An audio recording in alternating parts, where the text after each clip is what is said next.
No Reino Unido, tivemos tantos primeiros ministros nos últimos anos que a porta giratória da Downing Street, número 10, quase se tornou uma história política à parte. Então, por que tantas trocas constantes? Participam agora do nosso debate, todos via Zoom, o jornalista e comentarista Jonathan Lees, o apresentador e ex-assessor do governo britânico Peter Cardwell e o ativista político britânico e militante no YouTube Femi Oluwole. E antes de começarmos, primeiro, sejam todos bem-vindos. Mas vamos primeiro entender um pouco do contexto. A Grã-Bretanha, antes exemplo de estabilidade política, a Downing Street passou a se parecer mais com uma porta giratória desde o Brexit. David Cameron renunciou após o referendo do Brexit. Theresa May foi consumida pela luta sobre como implementá-lo. Boris Johnson venceu com ampla margem, mas caiu após escândalos e rebeliões no partido.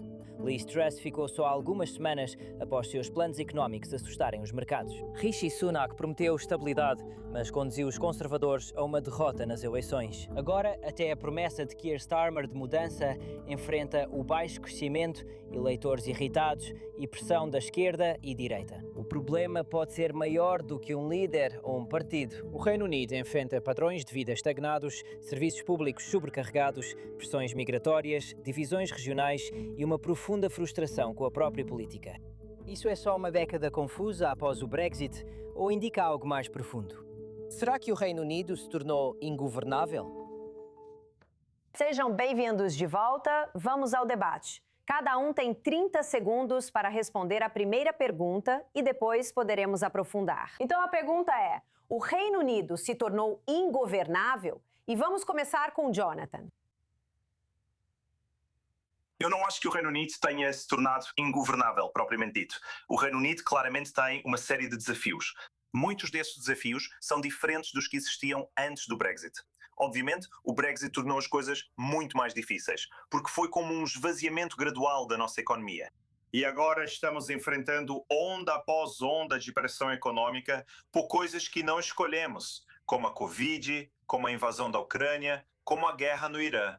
Mas essa foi uma escolha nossa. E como estamos enfrentando tão pouco crescimento, é algo com que eles têm que lidar, mas não conseguem realmente abordar a origem do problema.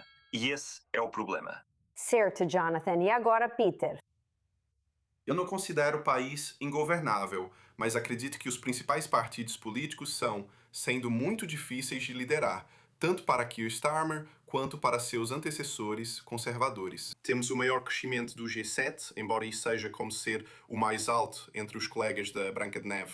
Não é algo para se orgulhar, mas a economia certamente é uma grande pressão. Não tenho certeza se tudo isso tem a ver com o Brexit. Acho que há outros fatores globais, mas claramente quando se trata de um plano claro, isso é algo que as pessoas estão procurando. E Andy Burnham pode entregar isso. Tudo bem, Femi? Bem, os dois principais problemas são o Brexit e o sistema de votação. O sistema de votação faz com que praticamente todo governo seja eleito com base em uma mentira, porque os partidos realmente não permanecem fiéis aos seus valores. Eles têm que tentar agradar o maior número possível de pessoas, o que basicamente faz com que o partido de esquerda finja ser o mais de direita possível e o partido de direita finja ser o mais de esquerda possível. E então acabam sendo assim, e quando chegam ao poder, acabam decepcionando os seus eleitores. E aí eles acabam tendo que sair. E com o Brexit, considerando que desde 2018 é de conhecimento público que o governo sabe que não importa o que você faça com o Brexit, isso vai te deixar mais pobre, nenhum governo eleito para empobrecer o país ao apoiar o Brexit vai durar. Tudo bem, vamos aprofundar mais seguindo a mesma ordem para evitar confusão. O Brexit, aliás, já faz 10 anos, o que é difícil de acreditar. Já foram 6 primeiros ministros, sem incluir o sucessor de Keir Starmer. É claramente algo histórico e sem precedentes. A que você atribui essa falta de estabilidade, além de fatores óbvios como a Covid e outros fora do controle? Jonathan, você primeiro. Todos os primeiros ministros fracassaram por motivos diferentes. Obviamente, David Cameron fracassou por causa do Brexit. Ele escolheu essa disputa achando que venceria, mas fracassou. Theresa May, sua sucessora, também fracassou por causa do Brexit. Obviamente Johnson fracassou por causa da sua personalidade e dos seus defeitos de personalidade. E depois Truss pelo mesmo motivo. Depois você teve o Sunak, que não conseguiu vencer, porque o Partido Conservador já estava derrotado. E então veio o Starmer, que fracassou porque não tinha plano nem sabia o que fazia. Cometeu vários erros não forçados logo no início. Então, mesmo que possamos atribuir o Brexit como o começo do mal-estar do país e de como as coisas começaram a dar errado, principalmente porque os políticos não sabiam mais de onde vinham nossos problemas e precisavam mentir sobre isso. Mas, sabe, especialmente até 2024, desde então, sob o Partido Trabalhista, as coisas melhoraram um pouco, porque o Partido Trabalhista não foi responsável pelo Brexit, e assim eles puderam identificar o Brexit mais como um problema. Eles evitam falar sobre voltar à União Europeia para não criar problemas e prejudicar o Partido Trabalhista. Reconhecem o problema, mas não agem. Mas enquanto isso, temos um sistema onde a economia está indo mal e não sabemos como consertar isso. Uma solução simples, como retomar os instrumentos económicos da União Europeia, já foi descartada. Certo. E Pedro, você concorda ou discorda? Eu concordo com parte do que Jonathan diz. Não acho que a decadência tenha começado necessariamente com o Brexit e acho muito fácil dizer que o Brexit é a raiz de tudo isso. Certamente, isso causou fissuras e problemas. E 10 anos depois, algumas pessoas ainda não superaram o facto de que isso foi votado pela maioria das pessoas neste país. A grande maioria, 17,4% das pessoas, não foi a grande maioria. Foi só 52%, mas maioria é maioria. O ponto, suponho, é que os líderes políticos têm tentado recuperar o prejuízo. Eles tentam liderar partidos muito divididos e ingovernáveis, como os conservadores no caso do Brexit. Então, eles estavam unidos até certo ponto para concluir o Brexit em 2019, depois isso aconteceu, em certa medida, e então mais problemas surgiram depois disso. Do ponto de vista de Keir Starmer, Jonathan está absolutamente certo ao dizer que ele simplesmente não tinha um plano. Ele não sabia o que queria fazer. E a questão é que você precisa começar a agir imediatamente quando assume o governo. Desde o início, é essencial ter claro o seu plano, seja para consertar, mudar ou ser ambicioso. E enquanto você tinha ex-líderes trabalhistas, pessoas como Tony Blair, até mesmo Gordon Brown, que tinham várias ideias e questionavam as pessoas, perguntando repetidamente o que é que estamos fazendo e como estamos melhorando a vida das pessoas, eu posso discordar da política deles necessariamente, mas isso não significa que eles não estavam tentando. A questão é que Keir Starmer não é realmente um governante. E eu acho que precisamos de governantes. Nós tivemos bons ativistas de campanha, pessoas como Boris Johnson, um ativista de campanha muito, muito bom que sabe atuar, mas não tivemos bons governantes ou pessoas que tiveram a oportunidade de governar bem. Espero que, se Andy Burnham virar primeiro-ministro nas próximas semanas, o que parece muito provável, ele possa governar de facto, não apenas fazer campanha. Certo, Femi. O que você acha? Acha que a falta de um plano influenciou isso? E você confia que o possível substituto, comentado por todos, tem um plano melhor ou ao menos algum plano? A ausência de visão e princípios reais de Keir Starmer é central para seu fracasso. Ele venceu a liderança do Partido Trabalhista prometendo mudanças progressistas. E então, assim que ele conseguiu esse cargo, basicamente tentou ser uma espécie de imitador da Margaret Thatcher. Sobre o que Peter disse sobre o Brexit ser democrático, acho que esse é o problema central, pois os últimos 10 anos da política do Reino Unido se basearam na mentira de que o Brexit foi democrático. Porque sim, 52% não é uma maioria esmagadora, mas é a parcela que votou para sair da União Europeia. Mas, objetivamente, o que é isso? É uma questão de relações internacionais. Falamos sobre nosso relacionamento com os 30 vizinhos mais próximos. Em termos de... O principal é que não entendo porque não foi democrático. Eu estou explicando para você, Peter. O que significa permanecer são os tratados da UOP. Os tratados da UOP. Milhares de páginas de tratados, termos e condições sobre nossa relação com a União Europeia. Sair poderia significar qualquer outro tipo de relacionamento, pois isso não foi negociado em 2016. Assim, passamos 3 anos negociando o novo relacionamento com a União Europeia. E assim que concluímos isso, todo mundo do lado de quem queria sair disse que não era isso que eles queriam. O DUP disse imediatamente que rejeitava esse acordo. 6 meses após assinarem o próprio acordo, os conservadores de Boris Johnson já o chamaram de injusto. O partido reformista de Nigel Farage também rejeitou. Ele afirmou que Nigel Farage declarou que entre o acordo do Brexit de Boris Johnson e a permanência na União Europeia, a permanência venceria esse referendo sempre. Portanto, nunca foi democrático. A única maneira de talvez terem feito isso de forma democrática seria se tivessem copiado o que foi feito com o acordo da Sexta-feira Santa, onde eles realmente negociaram o acordo primeiro e depois enviaram uma cópia do acordo para cada eleitor na República da Irlanda e no Norte da Irlanda antes de realizarem o referendo. Na prática, assinamos um cheque em branco e desde então todos os primeiros-ministros precisaram manter a mentira de que o Brexit foi uma escolha democrática, mesmo que nem quem o apoiou goste dele. Tudo bem, Peter? A comparação com o Acordo de Belfast não funciona bem, pois houve muita negociação e muitas questões foram resolvidas depois, ao longo de um quarto de século. Portanto, não acho que funcione. O facto é que as pessoas foram perguntadas se queriam sair ou ficar, e isso foi há 10 anos. Acho que as pessoas precisam superar isso e seguir em frente, entendendo nossa situação. E estamos em uma situação, eu acho, Em que precisamos... Você sabe, veja. Você não vê o que acabou de fazer. Eu te dei um argumento lógico sobre por que isso não é democrático. E sua resposta é, supere isso. É por isso que o problema, minha resposta é que você pode ter... vontade do povo. se você apenas me deixar... Espere. Espera. Queremos ouvir o Jonathan primeiro e depois, tudo bem. Bom. Isso. Eu entendo os argumentos de vocês. Conheço ambos e sei que são bons debatedores. Consigo compreender o ponto de vista de cada um. O ponto relevante para este debate é que Farage usou o argumento de não foi o meu Brexit para fugir da responsabilidade. Muitos me perguntam, principalmente fora do Reino Unido, como é possível que o responsável pelo Brexit, que é incrivelmente impopular na Grã-Bretanha, a maioria clara das pessoas, mais de 50%, votaria para voltar à União Europeia. E só o Partido Trabalhista fala disso. É algo muito impopular. Todo mundo se arrepende, a maioria se arrepende. E ainda assim, a pessoa que é mais responsável por isso do que qualquer outra, Nigel Farage, atualmente está no caminho para se tornar primeiro-ministro. E isso é pelo motivo que Femi acabou de identificar. Ele conseguiu escapar disso e se esquivar da responsabilidade, porque nenhum Brexit seria o verdadeiro Brexit. Tudo seria uma traição. Acho que isso também leva a outro fator que torna a Grã-Bretanha ingovernável hoje, ligado ao Brexit: a mídia de direita. Porque depois do Brexit, houve uma explosão cultural na mídia britânica. Enquanto antes, jornais bastante razoáveis como o Telegraph, com os quais eu frequentemente discordava, mas eram razoáveis, eram sérios, tornaram-se histéricos. Não há outra palavra para isso. Eles se tornaram histéricos. Eles meio que foram infectados com essa ideia de que o Brexit tinha que ser levado adiante a qualquer custo. Que todos tinham que amar isso. Tudo havia uma traição em cada esquina. Esses jornais ficaram paranoicos. O establishment da mídia ficou incrivelmente paranoico e havia traidores em todos os cantos. Você sabe, o Daily Mail falava sobre inimigos do povo. The Sun falava sobre traidores. Agora ouvimos muito a palavra traidor no discurso britânico. Isso nunca acontecia antes. E agora o Brexit foi deixado de lado, Farage também deixou isso de lado e seguiu em frente com a imigração.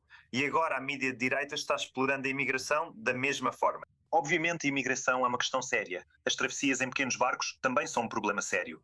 Se você ouvir a mídia de direita, eles tratam isso como o maior problema do Reino Unido.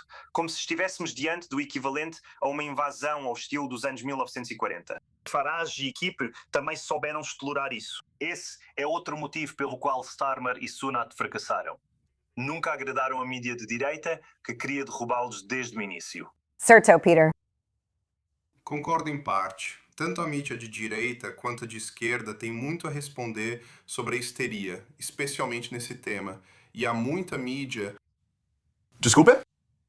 Eu gostaria que tivéssemos um líder de esquerda neste país. Nós temos muita mídia de esquerda, deixa eu te falar. Temos a BBC, temos o The Guardian, temos o Canary, temos várias partes diferentes da mídia que são de esquerda.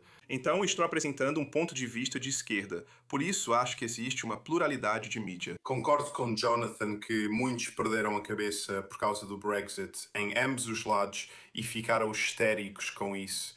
Acredito que precisamos de serenidade. Espero que consigamos isso com Andy Burnham ou seu sucessor. O que quero saber é por que as pessoas entram na política. Parece que ninguém consegue agradar a todos. Isso é algo que vemos sempre. E essa é a beleza da democracia. Eu sei, mas está no seu país. Desculpe. Bem, isso é verdade.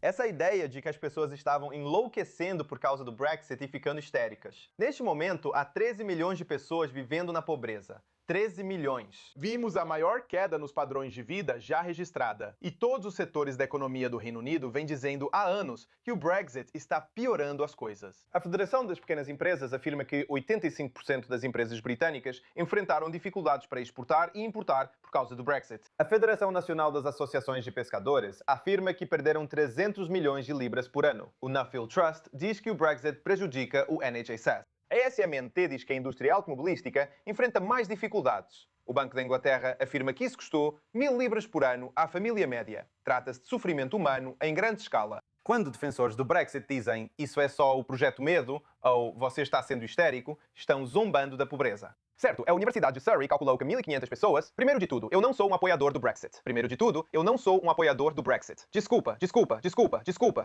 Eu não vou conseguir. Isso simplesmente não é verdade o que você está dizendo. Simplesmente não é verdade. Ao defender o Brexit, você vira defensor do Brexit. Você está apoiando o Brexit. Não sou defensor, nem tenho medo de dizer isso. Votei pela permanência, Femi, e você não. E você sabe disso.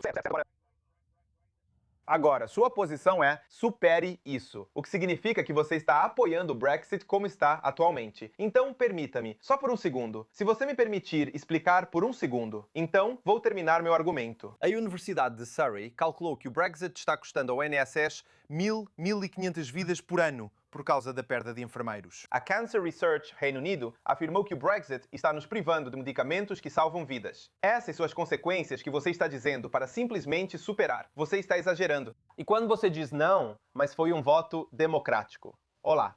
Eu não disse isso. Eu não disse isso. Tudo bem, então, Peter. O que você está dizendo? Peter, deixa o Peter falar. Deixa o Peter. Peter, o que você está tentando dizer?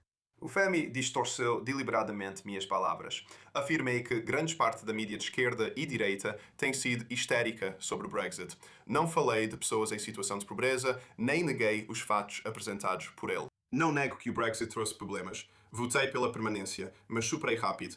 Percebi que, quando há uma votação democrática... Mesmo que... Espera um segundo, espera. Você não sabe nada sobre o meu passado. Você não sabe nada sobre as minhas finanças. Você não sabe nada. Então, segura a onda por um segundo. A questão é que, na verdade, ainda tem muita gente que não superou isso. Tudo bem, eles podem ficar tão irritados com isso quanto quiserem.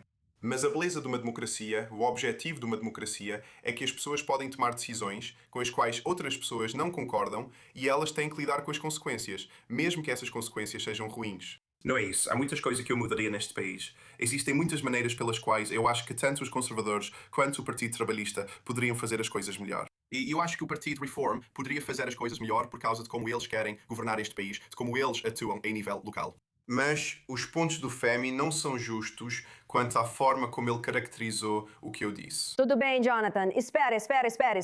Me desculpe. Precisamos deixar o Jonathan falar, porque dá para perceber que ele está ouvindo atentamente e quer dar a sua avaliação geral sobre esse desacordo. Bem, veja, quer dizer, acho que no fundo concordo com o Femi que claramente houve muita pobreza neste país. Há muita pobreza e, como você sabe, o crescimento dos salários está estagnado, etc. E muito disso é por causa do Brexit. E mesmo que eu tenha, entre aspas, superado isso, eu quase nunca falo mais sobre isso. Eu não falo sobre isso. Eu não debato isso com muita frequência. Mas ainda estou chateado porque acho que foi um erro terrível e foi baseado em mentiras. E espero que um dia isso seja revertido. Não acho que seja um momento para isso ou para reabrir o debate agora. Prefiro uma abordagem incremental. Então, suponho que eu estaria em algum lugar no meio entre as posições de vocês dois. Mas, ao mesmo tempo, acho que precisamos reforçar o facto de que a mídia de direita foi responsável pelo Brexit. Ela foi responsável pelas mentiras que vieram antes, por essa narrativa de traição, essa narrativa de traidores que veio depois. Isso foi completamente imperdoável.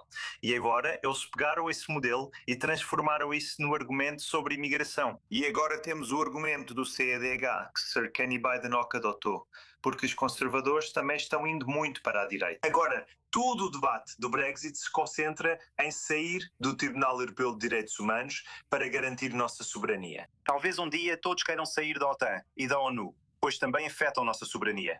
Esse é o perigo. Há uma ampliação indevida do escopo em tudo isso. Após o Brexit, usam esses argumentos para nos isolar ainda mais, afastando-nos de organizações internacionais que nos beneficiaram por décadas. Certo, quero passar para outra pergunta, porque claramente o Brexit é um assunto muito emocional para todos. Eu mesma estive visitando uma amiga no Reino Unido recentemente. Lá está tudo muito caro. Entendo que é difícil economicamente para qualquer pessoa, independentemente da carreira ou situação financeira. Mas você confia em Andy Burnham? Se ele tem um plano, algo pode ser feito, independente de quem for o primeiro-ministro? É muita coisa para compensar depois dos últimos 10 anos. Então, Acabei de voltar de Bruxelas, onde conversei com vários funcionários da União Europeia sobre a possibilidade de reverter o Brexit. O Brexit, segundo funcionários do governo, custa ao país cerca de 100 bilhões de libras por ano, sendo a política de maior impacto económico. Para resolver a crise, devemos focar nisso. Perguntei como podemos voltar e disseram que a União Europeia está disposta a receber o Reino Unido novamente. Cabe ao Reino Unido manifestar desejo de voltar, aderir ao mercado único, à União Aduaneira e futuramente retornar totalmente à União Europeia. Então, quanto à possibilidade de algo ser feito? Sim, absolutamente. Andy Burnham poderia fazer algo. Ele já disse no passado que quer que voltemos durante a sua vida. E ele disse com a ressalva, mas isso depende da União Europeia. Bem, a União Europeia já disse sim. Então agora, vocês têm a capacidade de avançar o mais rápido possível. E eu rejeito fundamentalmente essa ideia de que precisamos avançar devagar, porque não há motivo para isso. Segundo a Universidade de Surrey, o Brexit custa de 1.000 a 1.500 vidas por ano. O Banco da Inglaterra afirma que custa 1.000 libras anuais à família média. Isso está causando um grande sofrimento neste momento. Então, qualquer pessoa que diga que não devemos fazer isso o mais rápido possível está apenas apoiando o Brexit sem nenhum motivo fundamental. Está apenas apoiando. Deixe-me responder, Femi, deixe-me responder a isso. Você sabe que eu estive, ao seu lado durante todo o debate sobre o Brexit.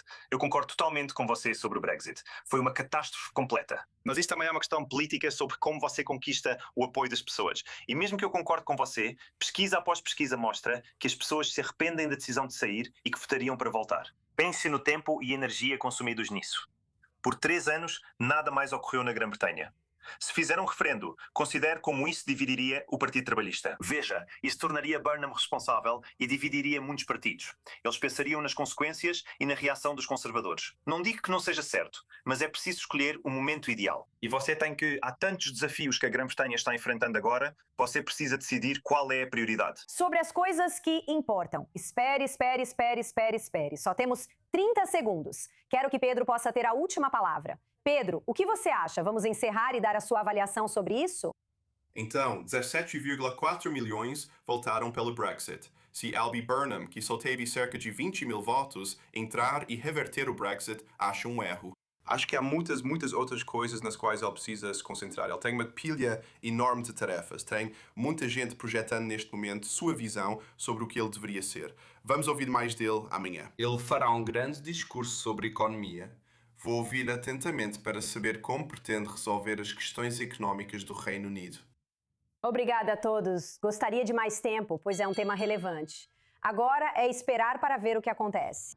Jonathan Liss, Peter Cardwell e Femi Oluwole, muito obrigada por esse debate tão animado. E voltamos já depois do intervalo.